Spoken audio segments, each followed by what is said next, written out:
The Channel 2 News at 6. Good evening. It was a musical combination which started a new trend of soft rock in the 70s and bridged a generation gap. The Carpenters, a brother and sister singing team. Tonight, part of the team is gone.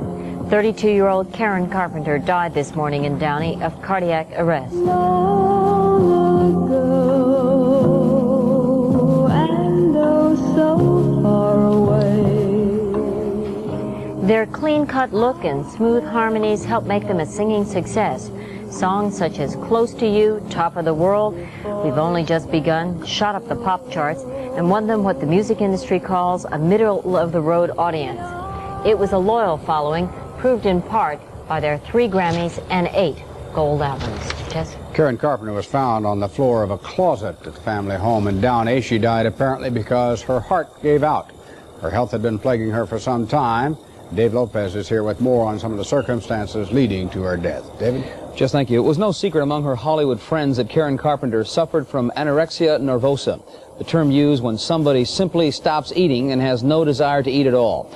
Within the hour, a coroner's autopsy has been completed, but no cause of death has been determined from that autopsy. In fact, lab tests and other studies will be needed, and that, says the coroner, could take weeks. Miss Carpenter died just before 10 o'clock this morning from cardiac arrest. In layman terms, it means her heart stopped beating at 32 years of age. We were directed by her father to an upstairs bedroom. At the one end of the bedroom was a very large walk-in closet. Inside of the closet area was Mrs. Carpenter and her mother at her side. Her mother was quite emotionally upset. She was removed from the area. We checked her, and we found a very faint detectable pulse. Captain Paul Cook, the first paramedic to reach Miss Carpenter. It stopped or was not detectable at that time. We removed her from the closet area in the bedroom area for more access. The paramedics then put the paddles on her and checked for a cardiac rhythm. And she was in a cardiac arrest at that time. And when I say cardiac arrest, I don't mean she had a heart attack. Her heart had stopped beating. Could you tell that she was extremely thin, or was there anything that... She was a thin girl, a thin-built girl, but I wouldn't say excessively thin. According to the family attorney, Miss Carpenter spent last night at her parents' home in Downey. She got up this morning and made coffee, then went upstairs to get dressed. When her parents didn't hear any noises from her, they ran up and found her lying face down on the floor of her bedroom.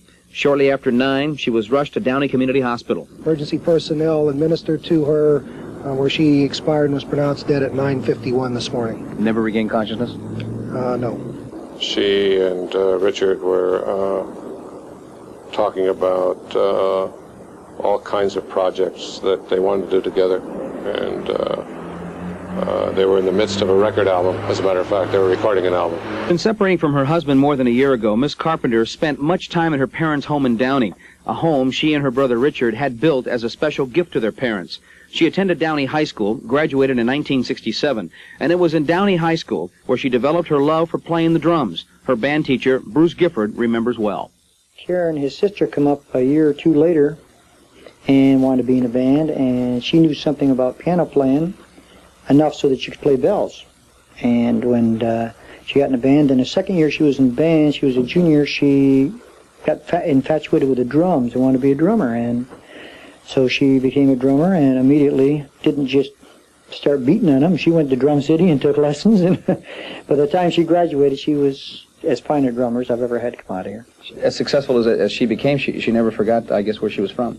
No, she didn't.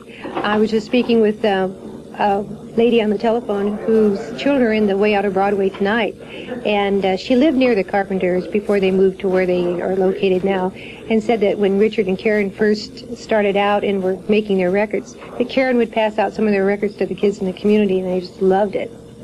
That show, Way Out of Broadway, is a special talent show that the city of Downey puts on, and ironically tonight, the finals. It was in 1966 when Karen and Richard Carpenter entered that event and won it.